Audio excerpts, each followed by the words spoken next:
If you are looking for ChatGPT 4 tutorials for beginner, you are in right place. In this step-by-step guide, I will show you exactly how to use GPT-4 from signing up to writing better prompts, generating images, building custom GPTs, and to analyzing data. Whether you have never used ChatGPT before or you want to get more out of it, this video is packed with everything you need. Before proceeding, please make sure you have like and subscribe ITPK and let's get started. I figured it out. We must start from the beginner level.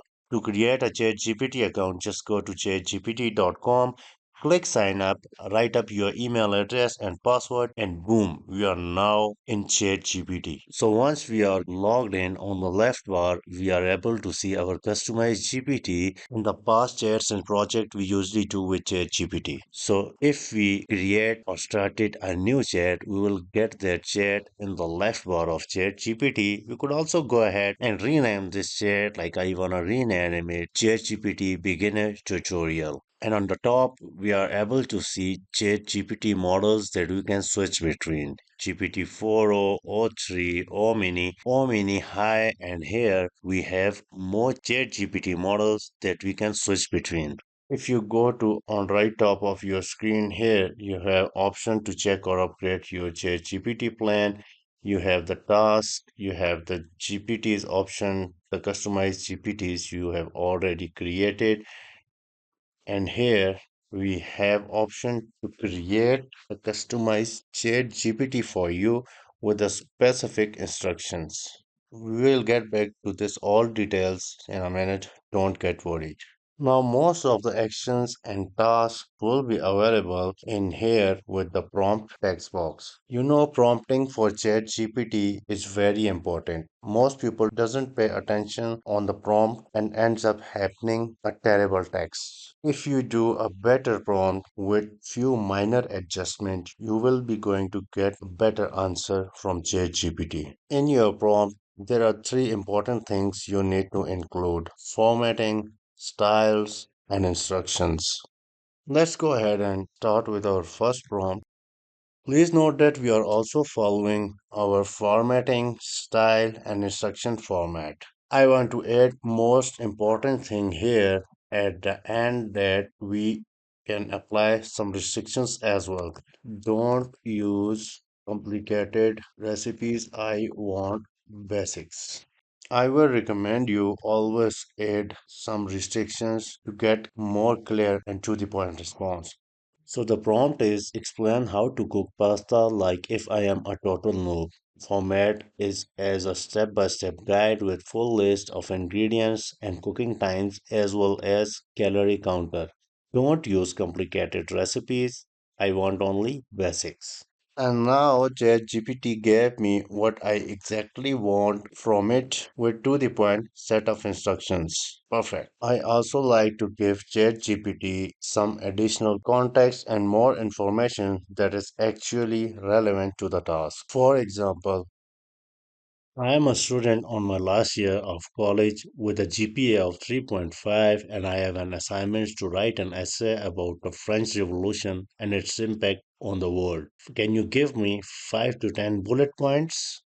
You can always ask ChatGPT to elaborate on something from its response. You can ask questions and it will answer in a good way. The next best tip you can use is role play. Asking ChatGPT to act like someone is super effective when you need to use a specific language or access certain data. For example, imagine you are a chemistry teacher with a Nobel Prize nomination. I am your high school student trying to understand ionic bonds. If you got the Easter egg here, leave a comment. This response is super technical and scientific, so I will just edit the prompt to this one. You are a high school student and I am your 10-year-old brother. Now, if we compare the responses, we will see a huge difference in how they are written.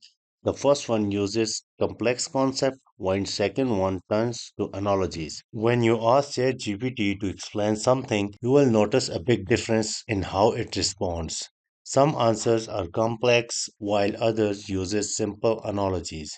If you want better result, ask it to play a role and give examples. Analogies helps a lot with understanding. Also, the more context you provide, the better output. Without guidance, the responses can feel too robotic or unstructured. If you have a specific style or structure in your mind, be sure to include it in your prompt. For example, I asked ChatGPT to write 10 email templates and provide an example of what I want. If you are enjoying the video, don't forget to like and subscribe ITPK and make sure you have turned on the notification bell icon so you will get all authentic updates. So here you can see ChatGPT has composed the perfect 10 emails followed the same format I have given to it. You can also do the same process with general writing tasks too. For example, I first asked ChatGPT to create an outline for an article, then I had it analyze my writing style. This step is important, especially when you use custom instructions later on. After that, I asked it to write an article, both the outline and my writing style, and the result was impressive. The structure and word choices were almost identical to how I write within just a few small tweaks. However, you need to be careful. Giving too many examples can confuse ChatGPT and cause errors like repetition or made up information. Also, if your prompts gets too long, it's better to split it into smaller parts. That's exactly what I did. First, I had it analyze the style, then I asked it to write. If I had done both in a single prompt, the result could have turned out messy. Even with a single prompt, it helps to break things into shorter, clearer sentences instead of writing long. This reduces confusion and lower the chance of hallucination. Dividing your instructions makes a big difference in how accurate and useful the output is. If your prompt gets too large, it's good idea to break it into smaller chunks, just like I did. Splitting your prompts makes the process much more effective. Even with a single prompt, try to avoid long, overlay detailed sentences. Instead, break them into shorter and simpler ones. For instance, I have a small math problem and I will break it into smaller steps so it's easier to solve and understand. Also, if a task seems too complex, ask ChatGPT to think step by step. This makes the output clearer, more logical because it encourages the model to reason instead of relying on a memory. While ChatGPT often does this automatically, it's still a good idea to get it manually. ChatGPT is great at reasoning and building arguments, but sometimes it can get a little tangled on its own logic. To get the best results, I usually start by asking it to convince me of one side of an argument and then I ask to argue the opposite. To make things even more effective, I often ask ChatGPT to create a comparison table and then give an opinion based on that idea. I wouldn't rely on it on major life decisions, but for quick analysis or gaining perspective, it's incredibly useful. When writing prompt, think of it like explaining something to a beginner. What obvious to you, like the order of steps, might not be obvious to AI. Take an extra 30 seconds to clearly structure your prompts, and the results will improve a lot. Also, don't stress about perfect spelling. Even if your words are a bit off, ChatGPT usually understand you just fine. Once you are comfortable, try using nested prompts, then combine everything above into one advanced technique and can really level up your results. Now let's quickly go through nested prompts. Nested prompts are great when you want ChatGPT to focus on any specific content. If you just ask for a story in one sentence, you won't have much control. But with a nested prompt, you can guide it by giving key points like four main ideas and let it fill in the rest. This is similar to giving an example, but it's really about being detailed. And if you are not sure how to prompt something, just ask ChatGPT for help. It can give you. Once you have mastered nested prompt and made ChatGPT write like you, what's next? Try customizing it. If you want ChatGPT to truly feel like it's yours, custom instructions are the way to go. You set them once and they apply to all your future chats. It's like setting up a personal baseline for how ChatGPT should work with you. To set them up, you could just go ahead and click on your profile and choose Customize ChatGPT. Now just go and add what ChatGPT should call you. What do you do? Meaning you are professional. And the top window is for specific instruction on how you want ChatGPT to behave. how it should approach tasks, format answers, or respond in certain situations. For example, I tell it not to mention that it's an AI, avoid language that sounds apologetic or uncertain, and skip unnecessary disclaimers. Now just go ahead and you could add anything you like ChatGPT should know about you. And also, please make sure don't use any sensitive information into here. So don't add the information that you want to keep secure.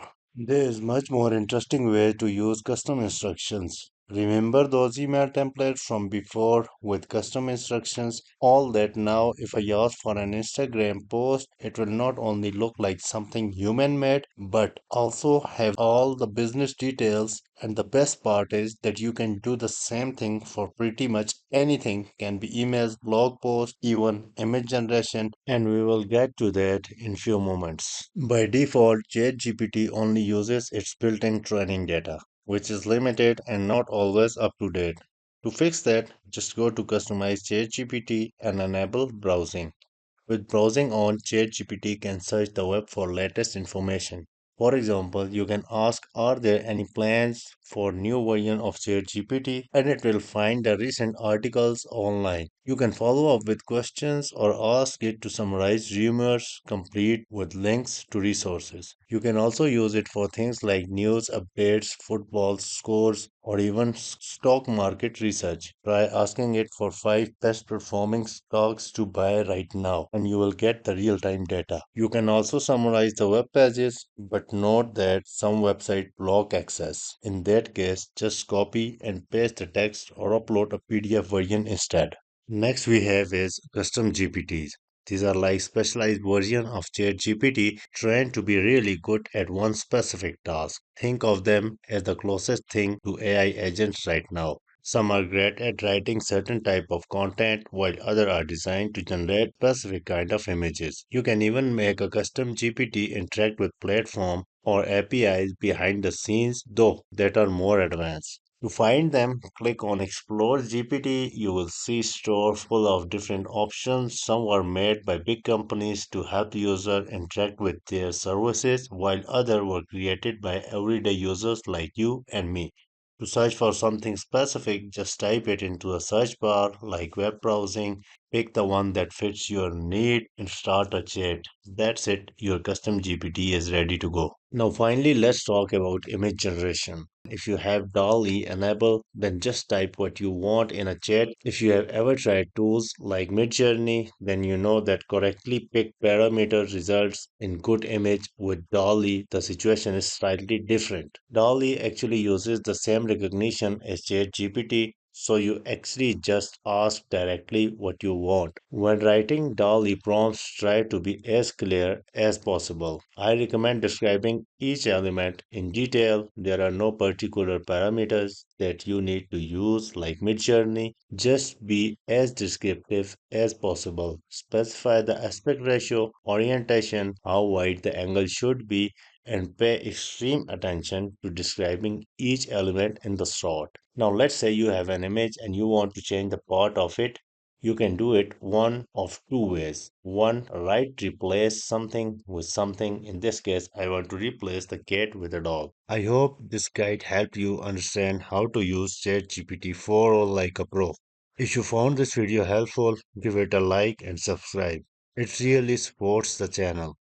Got questions? Drop them in the comments. I reply to everyone. Until next time, keep learning, keep experimenting, and see you in the next video.